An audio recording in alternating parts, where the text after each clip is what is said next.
Hello, class. I saw this article last month and I thought it was really cool. Actually, no, it's October. That's 2 months ago. Jeez, where does the time go? So it's about biodegradable electronics.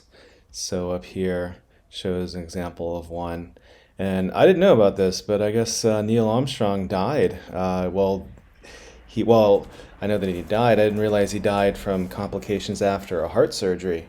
Uh, but this technology could have saved him. He wouldn't have had to go undergo this type of surgery because what we can do now, we're developing the technology is to have electronics put into us that will biodegrade over time. And this article talks about that, and not just things following a heart surgery. There's several things, applications you can see for this. So you could put sensors in here, and the electronics could also communicate outside the body via radio frequency. So we could put sensors inside the body. So certain areas, like if you just had surgery, say in your knee or even brain surgery, and your doctor wants to monitor the inflammation or some other thing to do with the healing process, it can do so. We could be able to do this. And not only that, we don't have to open the patient back up to remove the electronics. They'll just biodegrade. And they're also looking at various coatings that will degrade over time. And then various things. There's organic. Organic means carbon containing. Carbon containing transistors. There's also silicon transistors that can dissolve over time. Then they perform much better than the organic ones. So this is interesting that we have some technology, and we even better technology to back that up. And I also thought it was interesting. It talks about spinal cord injuries, that we could look at that and then put devices where the spinal injury is, or maybe find a way to bridge the gap for the nerve damage so that the patient can still have some mobility, but also monitor the healing process and maybe in some way stimulate the healing process. And then as this is going on, the device disappears. So biodegrades. This is amazing. This is like science fiction, right? I mean, this is so cool that we have this technology, or we're developing. I should say we're developing this technology. Well, we have it now. We're trying to find applications and see how it works. It's not FDA approved yet, so we're still in the concept. And you can see that in a model system here. This one here, for instance, shows it's dissolving in a saline solution at 95 degrees Celsius. I mean, human body temperature is 37 Celsius, so obviously this is a bit extreme for the human body.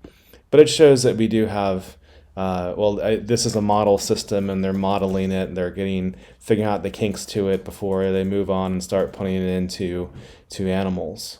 So it's interesting. I think this is an amazing thing. This is one of those, you know, things of the future. And as I was reading this, the first thing that came to my mind, besides my sorrow for losing Neil Armstrong, was some of the sci-fi movies I've seen. So Altered Carbon on Netflix, and also Upload on Amazon Prime. I've seen those shows, and they have electronics inside people's bodies, and I mean, like of course at least in Altered Carbon, right, they could remove them, but it's interesting though, like we could have these and then they dissolve. I'm sure some companies like Apple would probably, take advantage of that. You can have your whatever hand phone, but it'll dissolve in 6 months, so you got to buy a new one. So I guess there's some money to be made this way too. I don't know. That's just me guessing and jumping ahead to the future.